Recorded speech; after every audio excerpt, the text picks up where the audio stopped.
aila mughitsa lahum walahum yanjuna minal ghurqi. Andaikan Allah menghendaki di situ, yaitu menghendaki untuk mendatangkan banjir bandang dan menenggelamkan semua orang-orang kafir, maka di situ tidak ada walahum yanjuna, tidak ada orang yang selamat dari yang namanya tenggelam, semua akan ditenggelamkan. Itu tawarannya Allah. Wa qala Ibnu Abbas radhiyallahu taala anhuma wala ahada yanqudhuhum min adzabi, dan tidak ada satupun yang selamat dari azabnya Allah subhanahu wa ta'ala, illa rahmatan minna wa mata'an ilahin, kecuali kalau ada yang selamat tidak lain adalah itu karena rahmatnya Allah. Illa rahmatan minna wa mata'an ilahin, kecuali ketika ada yang selamat dari azabnya Allah, itu tidak lain adalah karena rahmatnya Allah, bukan karena usaha manusia itu untuk menghindar, bukan, tapi karena rahmatnya Allah. Maka seperti yang saya sampaikan tadi siang itu, bahwa kita semua dilimpahi nikmat, dilimpahi harta benda dan lain-lain. Kalau kita ini kok tidak mensyukurinya, kalau kita kok tidak mengakui bahwa itu adalah pemberian Allah, maka bisa jadi yang kita terima adalah istidraj, yaitu jebakan nikmat. Mungkin kita melihat orang-orang yang tidak beribadah kepada Allah, tidak taat kepada Allah, tapi rizkinya lancar, usahanya lancar, bayarannya gede. Sedangkan kita yang beribadah tiap hari jungkrak-jungkruk, sujud, rukuk, tiap hari baca Quran, tapi nasibnya ya kayak gini-gini aja, nggak ada kemajuan. Sama ngejalakan kayak Mas Tisna itu, tiap hari adzan, tiap hari sholat, tidur ya tidur, tapi nasibnya masih gitu-gitu aja, gak ada perubahan. Tapi masih mending buat rame-ramean masjid, Pak. Ya, artinya adalah itu semua harus kita akui bahwa pemberian yang kita terima adalah merupakan rahmatnya Allah. Maka jangan sekali-kali menganggap yang kita terima itu bukan dari Allah. Yang pernah kita dengar kisahnya Qorun yang tidak mau berzakat, tidak mau bersedekah karena menganggap harta yang dimilikinya adalah hasil dari jerih payahnya dan tidak mengakui itu pemberian Allah, maka Allah mengazabnya dengan menenggelamkan ke bumi. Dengan menenggelamkan ke bumi. Begitu juga Fir'aun, tidak mau mengakui Allah sebagai Tuhan, malah takabur dan mengaku dirinya sebagai Tuhan. Allah azab dengan menenggelamkan ke laut. Maka jangan sekali-kali seperti Fir'aun. Kalau kita tidak mau bersedekah, kalau kita tidak mau berzakat, maka tidak lain adalah pengikutnya Fir'aun. Nah, orang kalau sudah selesai dengan dirinya sendiri, maka orang tersebut akan mudah memberikan manfaat. Kita tidak mau memberikan manfaat kepada orang lain, kita tidak mau bersedekah, kita tidak mau berzakat, itu adalah tandanya kita belum selesai dengan urusan kita sendiri. Tapi kalau kita sudah selesai dengan diri sendiri, maka kita akan mudah untuk memberikan manfaat kepada orang lain. Tapi kalau kita masih belum selesai dengan diri kita sendiri, kita diajak sedekah tidak mau karena kita merasa butuh, berarti kita belum selesai. Kita diperintah untuk berzakat tapi kita tidak mau mengeluarkan zakat, berarti kita belum selesai dengan kita sendiri. Nah, itu kata Allah, maka orang-orang yang selamat dari adabnya Allah tidak lain adalah rahmah, yaitu karena kasih sayangnya Allah, karena rahmatnya Allah subhanahu wa ta'ala. Ai ilang qidai ajalihim yakni la ahada yanquduhum min adabi illa an narhamahum ilang qidai ajalihim. Begitu juga kita di dunia ini, meskipun di dunia ini ada yang sakit sampai bertahun-tahun, itu orang tersebut masih diberi rahmat Allah Subhanahu wa ta'ala sampai ilang qidai ajalihim, sampai masa ajalnya ini akan datang. Tapi kalau diberi sakit belum meninggal, maka ajalnya memang belum datang, dan rezekinya di dunia itu masih ada. Itu kata Allah, wa idza qila lahumut taqu ma baina aydikum wa ma khalfakum la'allakum turhamun. Setelah Nabi ditawari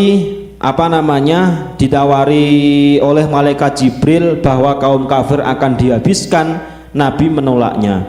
Kemudian wa idza qila lahum ittaqu ma baina aydikum wa ma khalfakum la'allakum turhamun. Nabi masih mencari cara lain untuk mendakwahi kaum kafir Quraisy, yaitu wa idza qila lahum ai idza qila lahum hada a'ridu bidalili ma ba'dahu, yakni idza qila lil kuffar ittaqu ma baina aydikum wa ma khalfakum la'allakum tanaluna rahmatallah. Hai orang kafir, bertakwalah kalian kepada Allah, ma baina aydikum, dengan apa yang ada di depan kalian semua, wa ma khalfakum, dengan apa yang ada di belakang kalian semua, la'allakum tanaluna rahmah, agar kalian ini mampu mendapatkan rahmatnya Allah Subhanahu wa ta'ala. Maksudnya ittaqu ma baina aidikum, aidi ini kalau kita maknai adalah di depan, khalfa kalau kita maknai di belakang. Bertakwalah dengan apa yang akan datang nantinya, yaitu hari kiamat. Bertakwalah dengan apa yang sudah kelewat atau di belakang, yaitu apa-apa yang telah kalian lakukan. Maka takutlah kepada Allah Subhanahu wa ta'ala dengan cara bertaubat. Maka kalau kita pernah melakukan dosa, mau baik dosa kecil maupun dosa besar, segeralah bertaubat. Bertaubatnya dengan cara apa? Ya terserah, mau bertaubat dengan cara sholat taubat, mau memperbanyak istighfar, atau dengan taubat-taubat yang lain sesuai dengan kesalahan kita. Kalau salah kita adalah tidak pernah berzakat sejak kita kerja di sini, maka taubatnya adalah membayar zakat. Kalau kita tidak pernah bersedekah sedangkan kita mampu, maka taubatnya ya dengan bersedekah. Kalau kita tidak pernah sholat, maka taubatnya ya dengan sholat. Tidak pernah puasa, taubatnya ya dengan puasa. Tidak semua taubat itu hanya dengan istighfar, tidak. Tapi taubat sesuai dengan kesalahan-kesalahan kita. Tapi kalau sifatnya maksiat, itu boleh dengan sholat taubat, boleh dengan beristighfar. Wa ma ta'tihim min ayatin min ayati rabbihim illa kanu anha mu'ridin. Berbagai cara yang telah diberikan oleh Nabi kepada mereka sebagai bahan dakwahnya, illa kanu anha mu'ridin, mereka ini masih tidak mau menyembah Allah. Mu'ridin ini artinya masih menghindar, tidak mau mengikuti Nabi. Maka kalau kita dinasihati sama orang yang lebih tahu, terutama sama orang tua, maka kita jangan menghindar. Atau kita dinasihati sama orang yang lebih kecil, jangan menghindar dan menolak. Kalau kita tidak suka ya tidak suka, tidak usah menganggap karena dia lebih kecil maka tidak kita terima. Jangan menolak nasihat. Qala alladziina kafaru lil ladziina aamanu anut'imu man law yasha'ullahu at'amah in antum illa fi dhalalim mubin. Nah, sekarang orang-orang kafir ini berkata kepada orang-orang yang mukmin. Qala alladziina kafaru lil ladziina aamanu anut'imu man law yasha'ullahu at'amah. Jadi ketika orang kafir ini diminta untuk bersedekah atau membantu orang lain, di situ orang kafir berkata, anut imu mallau yasha'allahu at'amah. Hai Muhammad, katanya kalau Tuhanmu Allah itu menghendaki hambanya untuk diberi rizki, maka diberi. Kenapa kamu kok masih minta kepada kami?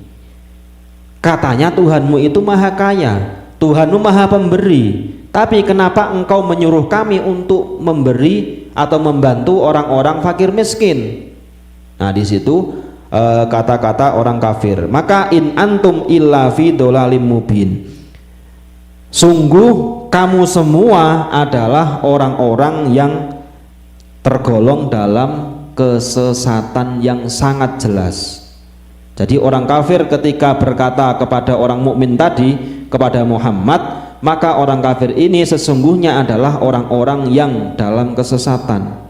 Maka ketika kita, kok ada teman kita yang butuh, ada teman kita atau saudara kita yang dalam kesusahan, kita mampu untuk membantu, tapi kita tidak mau membantu, maka tidak jauh beda adalah sama dengan orang kafir. Ya, sesungguhnya kita memberi itu tidak akan habis, Pak. Tidak akan habis. Kita bersedekah, kita berzakat itu tidak akan habis. Secara angka memang berkurang, tetapi secara hakikat adalah kita ini sedang menabung. Yang mana tabungan itu akan kita ambil nanti di hari kiamat atau di yaumul akhirat.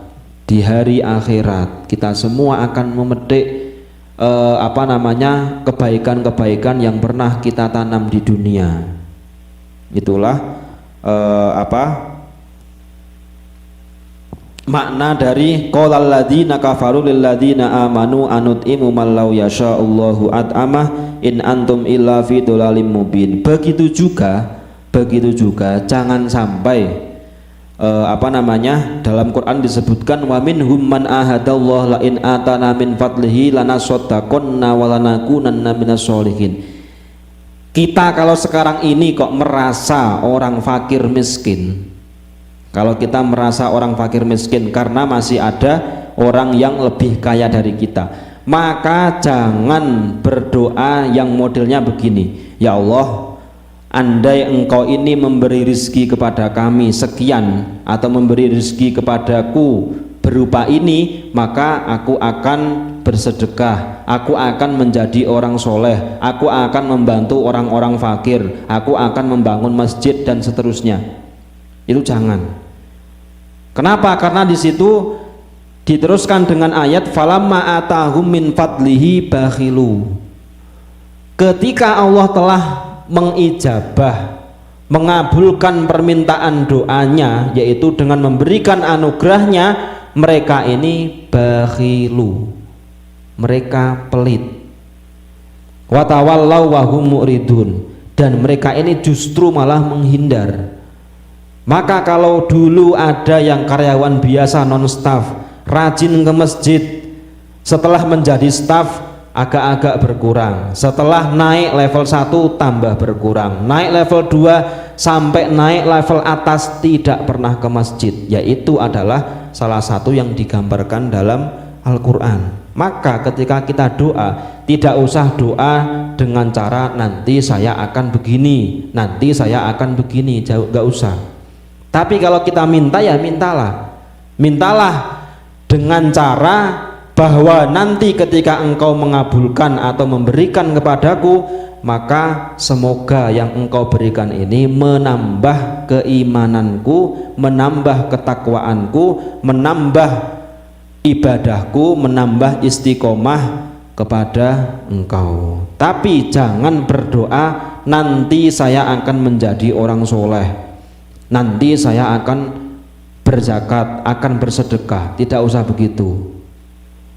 Khawatir nanti kalau seperti Sa'labah yang yang sering saya sampaikan, bahwa Sa'labah ini waktu minta doa kepada Nabi, Sa'labah berjanji, ya Rasulullah, andaikan nanti saya ini kaya, maka saya akan tambah rajin ke masjid, saya akan berzakat, saya akan ini itu, diijabah oleh Allah, diberikan kekayaan berupa punya kambing bainal jabalain, sampai-sampai dalam satu tempo, dalam zakat sekali saja itu zakatnya 400 kambing. Tapi ketika Nabi mengutus sahabat untuk meminta atau mengambil zakatnya Sa'labah, jawabnya Sa'labah adalah bahwa Nabi menyuruhmu itu karena minta jatah upeti. Ini adalah pemerasan, bukan bayar zakat. Kalau bayar zakat itu cuma satu, tapi kalau meras itu sebanyak-banyaknya. Akhirnya terus Sa'labah tidak mau memberikan kambingnya sebagai zakat. Singkat cerita, Allah menghukumnya dengan mengurangi jumlah kambingnya, dengan memberikan sakit kepada Sa'labah, dan di situ Sa'labah sadar bahwa selama dia ini punya hewan, punya peternakan kambing, tidak pernah berzakat, maka sebagai hukumannya adalah dikurangi kambingnya. Di situ Sa'labah mulai muncul niat untuk bayar zakat. Setelah niat bayar zakat, maka diberikan kepada sahabat dan diajukan kepada baginda Nabi. Jawabnya Nabi apa? Sesungguhnya Allah telah mardud, telah menolak zakatmu, karena kamu dulu ketika diminta zakat, kamu menganggap saya sebagai orang yang memeras kamu. Disitulah Allah murka kepadamu. Maka ketika sekarang ini kamu minta jatah, ketika kamu ini mau berzakat, Allah sudah tidak menerima. Maka ketika awalnya rajin ibadah, akhir-akhir diadab oleh Allah dengan keadaan su'ul khotimah, tidak mau berzakat. Maka ketika kita dilimpahi nikmat, entah nikmat sehat, entah nikmat harta, maka gunakanlah dengan baik. Kalau kita dilimpahi nikmat sehat, berarti gunakan untuk ibadah. Kalau kita dilimpahi nikmat harta, maka gunakanlah harta itu dengan baik. Jangan sampai kita disetir harta, tapi setirlah harta yang kita miliki. Wallahu a'lam bishawab. Mudah-mudahan bermanfaat. Kita teruskan di pertemuan yang akan datang. Mari kita akhiri dengan khatimul majlis. Subhanakallahumma wa bihamdika asyhadu an la ilaha illa anta astaghfiruka wa atubu ilaik. Wassalamualaikum warahmatullahi wabarakatuh.